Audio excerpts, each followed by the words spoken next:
اربوں پر عذاب یہودیوں کے ہاتھوں، اس لیے ان کو بچایا گیا۔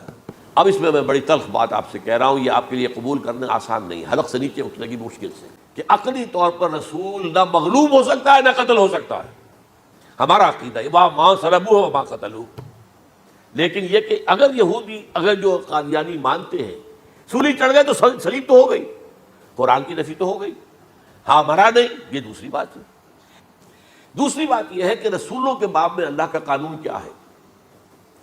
اگر کسی قوم کی طرف رسول کو بھیجا اور اس قوم نے بحیثیت مجموعی انکار کر دیا، رد کر دیا، ریجیکٹ کر دیا، پوری قوم ہلاک، اور رسول اور اس کے جو چند ساتھی ایمان لے آتے تھے وہ وہاں سے ہجرت کر کے چلے جاتے تھے۔ لیکن ہجرت کر کے جاتے تھے تو اس کے بعد کسی اور مقام پر کریں گے اہل نظر تازہ بستیاں آباد، پھر وہاں پر ایک اور انہوں نے جو ہے اپنا مرکز بنایا، ایک نئی امت کھڑی ہو گئی۔ اس کی سب سے بڑی مثال کیا ہے؟ قوم عاد ختم ہوئی حضرت ہود علیہ السلام کو ریجیکٹ کرنے کے باعث ہلاک کر دی گئی۔ حضرت ہود علیہ السلام اپنے ساتھیوں کو لے کر، یہ قوم عاد تھی عرب کا جزیرہ نما عرب کے جنوبی علاقے کے اندر، جو اب صحرا ہے، بہت بدترین صحرا ہے، الربع الخالی جسے کہتے ہیں، خالی ہے، وہاں کوئی زندگی کے آثار ہے ہی نہیں، نہ کوئی پتی ہے، نہ کوئی گھاس ہے، نہ کوئی انسان ہے، نہ کوئی حیوان، کچھ نہیں۔ الربع الخالی بدترین صحرا ہے۔ وہ صحرا ایسا ہے کہ اس کے اندر کوئی چیز ٹکتی نہیں ہے، جو چیز اوپر ہوگی وہ دھستی چلی جائے گی، اندر چلی جائے گی۔ ورنہ عام صحرا کے اندر اس کے اوپر اونٹ بھی چلتا ہے، انسان بھی چلتے ہیں، لیکن اس میں نہیں۔ تو یہاں پر قوم عاد جو ہے آباد تھی، اور اب جو ہے وہ سیٹلائٹ سے دیکھ لیا گیا ہے کہ قوم عاد کا جو بڑا بادشاہ تھا شداد، اس نے جو جنت بنائی تھی وہ موجود ہے، زیر زمین اسی صحرا کے نیچے دفن شدہ موجود ہے، جس کو کہا گیا ہے الم تر کیف فعل ربک بعاد ارم ذات العماد التي لم يخلق مثلها في البلاد۔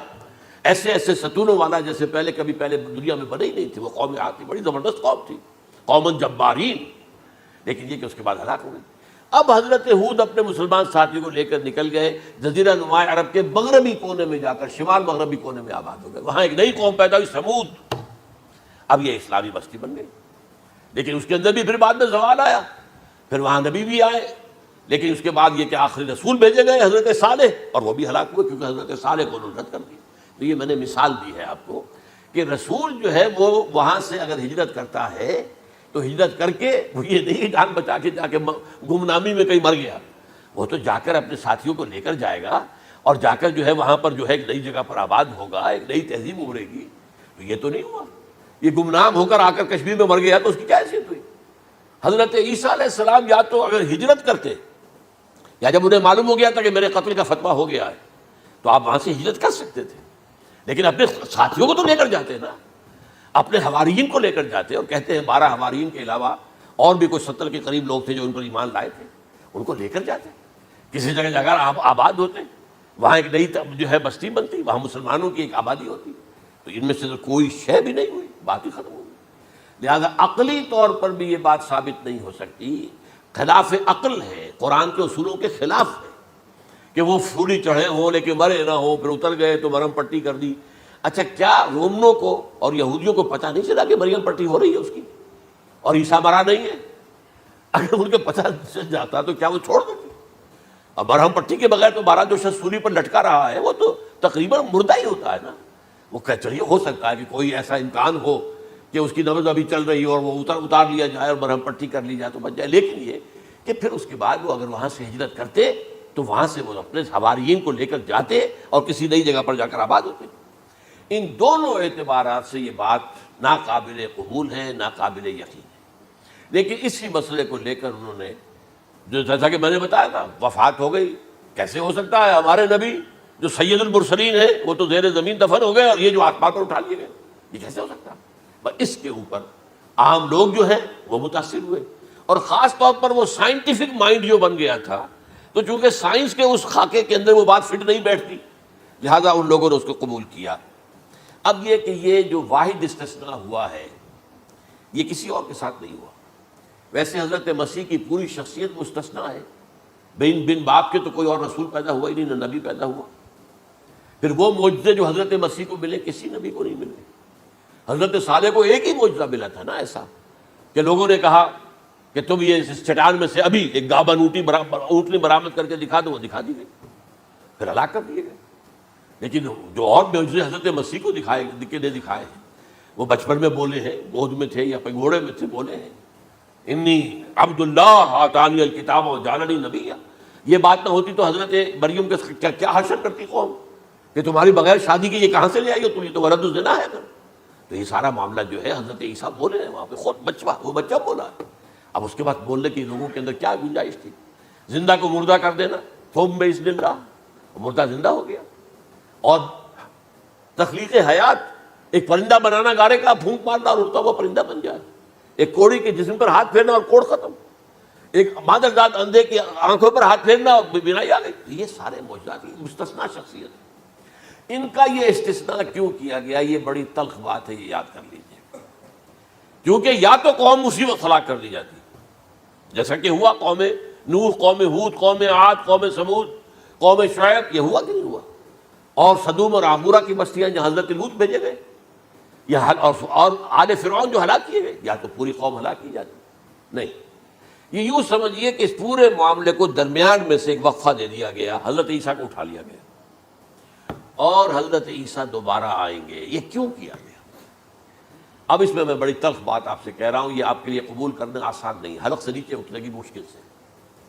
اس قوم کو زندہ رکھا گیا ہے جو ملعون اور مغضوب علیہم قوم ہے۔ سب سورہ فاتحہ میں مفسرین لکھتے ہیں ضالین، یہ نصارہ ہے، اور مغضوب علیہم یہ یہودی ہیں۔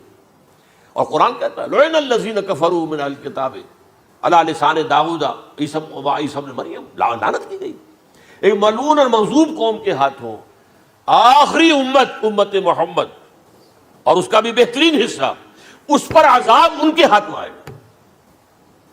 عربوں پر عذاب یہودیوں کے ہاتھوں، اس لیے ان کو بچایا گیا۔ یہ میں نے کئی دفعہ واقعہ سنایا، مولانا اصلاحی صاحب بتایا کرتے تھے، کیونکہ وہ راجپوت تھے، یو پی کے راجپوت مشرقی حصے کے، کہ ہمارے ہاں کوئی نوجوان اگر کوئی بڑی گری ہوئی حرکت کرتا تھا تو اس کے سر پر چمار کے ذریعے، چمار کے ہاتھوں جوتا لگایا جاتا تھا۔ اگر راجپوت کے سر پر راجپوت کا جوتا گرا تو چلو تکلیف تو ہوئی، لیکن یہ کہ راجپوت کا جوتا گرا ہے نا، پڑا ہے، لیکن راجپوت کے سر پر چمار کا جوتا، جس کو آپ انگریزی میں کہتے ہیں to add insult to injury, وہ تکلیف بھی ہے جوتا کھانے کی اور انسلٹ ہے کہ ایک چمار مار رہا ہے۔ یہ امت سب سے خیر امت ہے، کنتم خیر امت اخرجت للناس۔ اس کے لیے عذاب بھی بدترین آئے گا، اور کن پر آئے گا؟ اس امت کا جو اصل نیوکلیس ہے عرب، جس کے بارے میں حضور کی حدیث موجود ہے ویل للعرب، عرب کے لیے بہت بڑی ہلاکت۔ اور آج ہماری نظر میں آ رہا ہے وہ ملعون اور مغضوب علیہم قوم، ان کے سینے کے اندر خنجر کی طرح بھونکی گئی ہے، اور 30 کروڑ کے قریب عرب بے حمیتی، بے غیرتی، بزدلی، کمزوری، ذلت، مسکرت کی مثال بنے ہوئے۔ کوئی بول سکتا ہے اس اسرائیل کے خلاف؟ کوئی بول سکتا ہے؟ 30-35 لاکھ آدمی ہے اسرائیل کے اندر یہودی، اس سے زیادہ تو امریکہ میں 50 لاکھ کے قریب، کل 1.25 کروڑ آدمی ہے یہ یہودی پوری دنیا کے اندر۔ لیکن دیکھیے جو چاہتا کرتا ہے، جب چاہا اس نے عراق کے ایٹمک انسٹالیشن کو تباہ کر دیا، اور سعودی عرب کی فضا میں اس کو فیول کیا ہے انہوں نے، دوبارہ ریفیولنگ جو ہوئی ہے ان کے جہازوں کی، وہ سعودی عرب کی فضا میں ہوئی۔ یہ صورت جو ہے عربوں کے اوپر، اور اب جو آنا ہے آرمگدان، کیونکہ پوری عیسائی دنیا یہودیوں کے قبضے میں ہے، اور یہ رومی ایک حدیث کی روح سے 80 علم لے کر حملہ آور ہوں گے تم پر، اور یہ ہوگا مڈل ایسٹ میں۔ آپ کو معلوم ہے پوری دنیا میں کہا جا رہا ہے 3rd ورلڈ وار جو ہونے والی ہے وہ مڈل ایسٹ میں ہوگی، اور میں ٹوائنبی کا قول آپ کو سنا چکا ہوں، 1950 کا قول ہے اس کا۔ یہ اس وقت تک تو سوال ہی پیدا نہیں ہوتا تھا، سارا تصادم جو ہو رہا تھا وہ ایک طرف روسی اور اس کے ساتھی تھے، روس اور اس کے ساتھی، دوسری طرف یہ مغربی یورپ اور امریکہ تھا۔ کوئی مسلمانوں اور عیسائیوں کی کسی جنگ کا تو کوئی امکان نظر ہی نہیں آتا تھا۔ لیکن ٹوائنبی نے کہا ہے، جو سب سے بڑا فلاسفر آف ہسٹری ہے 20ویں صدی کا، کہ اب جو جنگ ہوگی بڑی، جو اس نیکسٹ سینچری کی، 21st سینچری کی، وہ در حقیقت کمیونزم کے درمیان اور کیپٹلزم کے درمیان نہیں ہوگی، بلکہ عیسائیوں اور مسلمانوں کے درمیان ہوگی۔ یہ میں اس کا حوالہ بھی پورا آپ کو دے چکا ہوں، صحیح کہاں یہ بات کہی۔ تو یہ ہے، یہ بات جان لیجیے، اور مڈل ایسٹ میں ہوگی، گریٹر اسرائیل بنے گا۔ حدیث میں خبریں، یہ سارے مسلمان ممالک تمہارے ہاتھ سے نکل جائیں گے مسلمانوں، یہ عراق اور اردن اور یہ اور وہ، یہاں تک کہ ترکی، سعودی عرب کا بھی شمالی حصہ نکل جائے گا۔ البتہ مدینے کا جو ان کا پروگرام ہے اس کو اللہ نہیں پورا ہونے دے گا، مدینے میں داخلے کی ان کو اجازت نہیں ملے گی۔ بہرحال یہ سارا کچھ ہونے والا ہے۔ وہ وقت بھی آنے والا ہے کہ حضور کی ایک حدیث کے مطابق ایک شخص کے 1000 بیٹے ہوں گے تو 999 ختم ہو جائیں گے ایک بچے کا۔ یہ وقت بھی آنے والا ہے کہ حضور فرماتے ہیں اتنی بڑی جنگ ہوگی، اتنی خونریزی ہوگی کہ پوری زمین اٹھ جائے گی لاشوں سے۔ تو پرندہ جو ہے کوئی، ایک تو پرندے ہوتے ہیں کہ جو مردار خور ہے، گدھ ہے، وہ تو بڑی خوشی سے اتریں گے، تناول فرمائیں گے لاشوں کو۔ اسی طریقے سے کوے ہیں، چیلے ہیں، لیکن جو نفاست پسند پرندے ہیں وہ لاش کے اوپر اترنا نہیں چاہتے۔ تو ایک پرندہ اٹھتا چلا جائے گا، اسے کہیں زمین پر اترنے کی جگہ نہیں ملے گی، لاشیں ہی لاشیں ہوں گی، یہاں تک کہ وہ تھک ہار کر اس کے جو ہے پر جواب دے جائیں گے، گرے گا تو لاش پر گرے گا۔ یہ وقت آنے والا، اور یہ یہودیوں کے ہاتھوں، یا یہودیوں کے جو سپورٹرز ہیں اس وقت، جو ان کے ہاتھ میں اعلی کار ہیں، ان کے ہاتھوں آنا ہے۔ میرے نزدیک اس کام کے لیے اس ملعون قوم کو، کہ جو حضرت عیسیٰ کے زمانے سے ملعون ہو چکی ہے، اس کو باقی رکھا گیا ہے، اسے یہ موقع دیا گیا ہے۔